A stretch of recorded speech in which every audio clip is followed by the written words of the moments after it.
दोस्तों quick study number 1 YouTube channel में आप सभी का स्वागत है। तो दोस्तों एक बार फिर से हम लोग आ गए हैं एनसीईआरटी सार संग्रह पर। आज दोस्तों हम लोग पढ़ने वाले हैं एनसीईआरटी सार संग्रह जो क्लास 6 से लेकर 12 तक है। सभी क्वेश्चन दोस्तों इसमें वन लाइनर दिया हुआ है और विशेष आकर्षक यह कि इसमें अध्यायवार रिविजन नोट्स है। दोस्तों ये संघ लोक सेवा आयोग एवं राज्य के विभिन्न परीक्षाओं के लिए, राज्य स्तरीय जो परीक्षाएं उसके लिए समान रूप से उपयोगी है। दोस्तों इसमें हम लोग जो है सबसे पहले शॉर्टकट में थोड़ा स्पीड में देख लेते हैं कि क्या क्या पढ़ने वाले हैं। तो इसमें दोस्तों राज्य व्यवस्था, भूगोल, उसके बाद देख लेते हैं जो विश्व का भूगोल, विज्ञान में फिजिक्स, केमिस्ट्री, बायोलॉजी और पर्यावरण,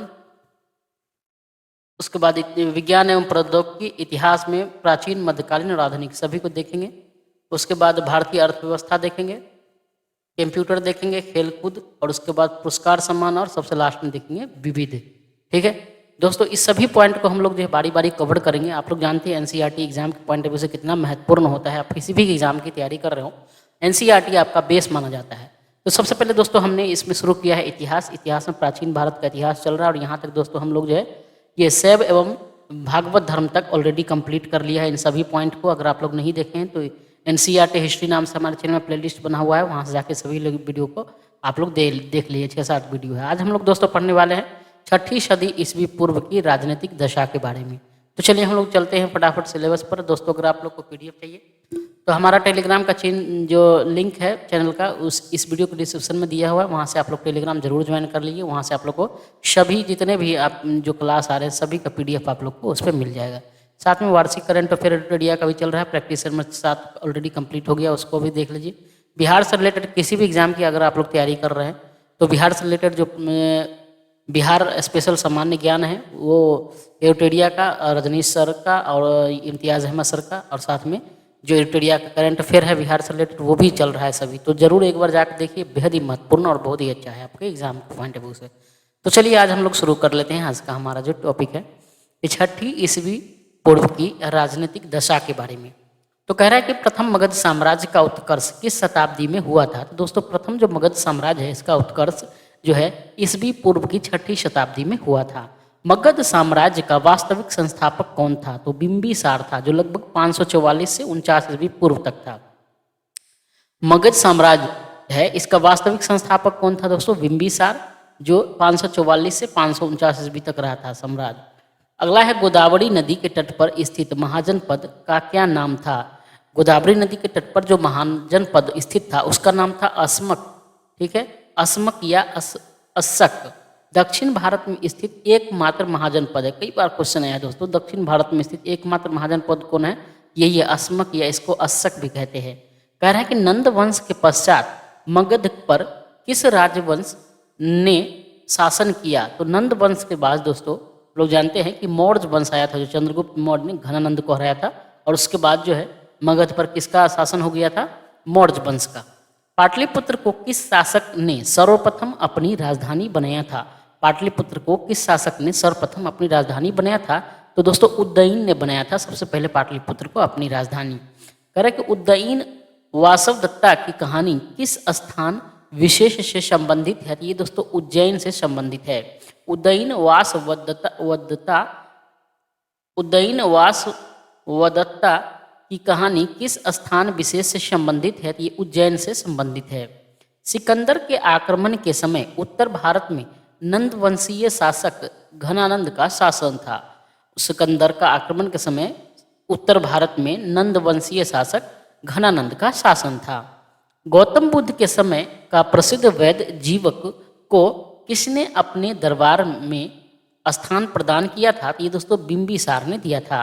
गौतम बुद्ध के समय प्रसिद्ध वैद्य था, कौन था, नाम था जीवक को, किसने अपने दरबार में स्थान प्रदान किया था, तो बिंबिसार ने। प्राचीन स्थल श्रावस्ती का नगर विन्यास किस आकृति का है, यानी किस आकृति का है दोस्तों, तो ये अर्धचंद्राकार है। प्राचीन स्थल है, नाम है श्रावस्ती, इसका कह रहा नगर विन्यास, यानी नगर का जो आकार है वो किस आकार का था। तो इसका जो है दोस्तों आकार अर्धचंद्र जो है चंद्र आकार का है, अर्धचंद्र आकार। ठीक है, अगला है कि मगध के किस शासक ने राज्यारोहण के लिए अपने पिता की हत्या की एवं स्वयं भी अपने पुत्र द्वारा मारा गया था। तो ये था कौन दोस्तों, अजातशत्रु था। अजातशत्रु ने अपनी गद्दी पर बैठने के लिए क्या किया, अपने पिता का हत्या कर दिया। लेकिन अजातशत्रु का पुत्र ने भी इसकी हत्या करके गद्दी पर बैठ गया। तो कौन था दोस्तों, अजातशत्रु था। सिकंदर एवं पोरस की सेनाओं के मध्य किस नदी के तट पर युद्ध हुआ था? तो ये हुआ था दोस्तों झेलम नदी के तट पर युद्ध हुआ था। सिकंदर और पोरस की सेना के बीच किस नदी के तट पर युद्ध हुआ था? ये हुआ था झेलम नदी के तट पर। करेक्ट। किस शासक को परशुराम का दूसरा अवतार कहा जाता है? किस शासक को कहा जाता है दोस्तों? तो महापद्म नंद को कहा जाता है। महापद्म नंद को जो है कहा जाता है किसका? परशुराम का दूसरा अवतार कहा जाता है। किसको? महापद्म नंद को। अगला देख लेते हैं हम लोग। अब 16 महाजनपद एवं उसकी राजधानी के बारे में देख लेते हैं। बहुत ही महत्वपूर्ण पॉइंट है। सबसे पहला देख लेते हैं महाजनपद कौन है? अंग है। अंग दोस्तों कहाँ, ये राजधानी कहाँ है? चंपा है, या उसका प्राचीन नाम मालिनी यानी कि वर्तमान मुंगेर है। उसके बाद मगध, मगध की गिरिवृज या राजगृह। मल, मल की राजधानी कुशीनारा या पावापुरी था, देवरिया गोरखपुर। 4 में है काशी, काशी की राजधानी की बात करें दोस्तों तो वाराणसी। 5 में कौशल, कौशल की राजधानी श्रावस्ती या अयोध्या जो फैजाबाद है। 6 में है पांचाल, पांचाल जो उत्तरी पांचाल है अहिच्छत्र एवं दक्षिणी पांचाल को कामपिल्ल कहा गया। कुरु की बात करें दोस्तों, कुरु राजधानी कहाँ? इंद्रप्रस्थ है। मेरठ दक्षिण पूर्व जो है हरियाणा को है, कुरुक्षेत्र का मैदान। अगला है कुरु, सॉरी कुरु है, कुरुक्षेत्र नहीं, कुरु है। अगला है वज्जी, वज्जी जो है विदेह एवं मिथिला। वज्जी क्या है? राजधानी कहाँ? विदेह या मिथिला। मत्स्य की बात करें तो राजधानी दोस्तों विराटनगर जयपुर। वत्स की बात करें तो राजधानी कौशाम्बी है, इलाहाबाद बांदा के निकट है। 11 नंबर है सूरसेन, सूरसेन की बात करें राजधानी मथुरा। 12 नंबर में दोस्तों चेदी, चेदी की राजधानी की बात करें दोस्तों तो सोत्थीवती या सुक्तिमती है। चेदी की बात करें तो सोत्थीमवती या सुक्तिमती। अश्मक की बात करें 13 नंबर में है दोस्तों अस्मक, अस्मक की राजधानी जो पोतन या पोटली। अवंती, अवंती की बात करें दोस्तों तो उत्तरी अवंती उज्जैन एवं दक्षिणी अवंती की महिष्मती। महिष्मती दोस्तों अगर आप लोग ने कौन सा फिल्म में वो बाहुबली, हाँ बाहुबली, तो उसमें महिष्मती आप लोग देखे होंगे अगर, तो वही है। अवंती की राजधानी महिष्मती है, दक्षिणी अवंती महिष्मती और उत्तरी अवंती का उज्जैन। 15 number question. गांधार की बात करें राजधानी तक्षशिला पाकिस्तान में है वर्तमान। 16 है कंबोज की बात करें हाटक राजपुर कश्मीर। कंबोज का हाटक राजपुर कश्मीर। वज्जी तथा मल महाजन पदों में गणतांत्रिक व्यवस्था थी। वज्जी तथा मल यानी महाजन पदों में गणतांत्रिक व्यवस्था थी। कह रहा है कि हर्यक वंश का अंतिम शासक कौन था? तो दोस्तों नागदशक था। हर्यक वंश का संस्थापक कौन था? तो बिंबिसार था संस्थापक, और अंतिम शासक कौन था?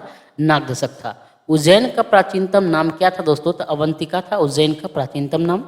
सिकंदर की मृत्यु कहाँ हुई थी? तो बेबीलोन में हुई थी। कब हुई थी? 323 ईस्वी पूर्व में हुई थी। सिकंदर की मृत्यु कहाँ हुई थी?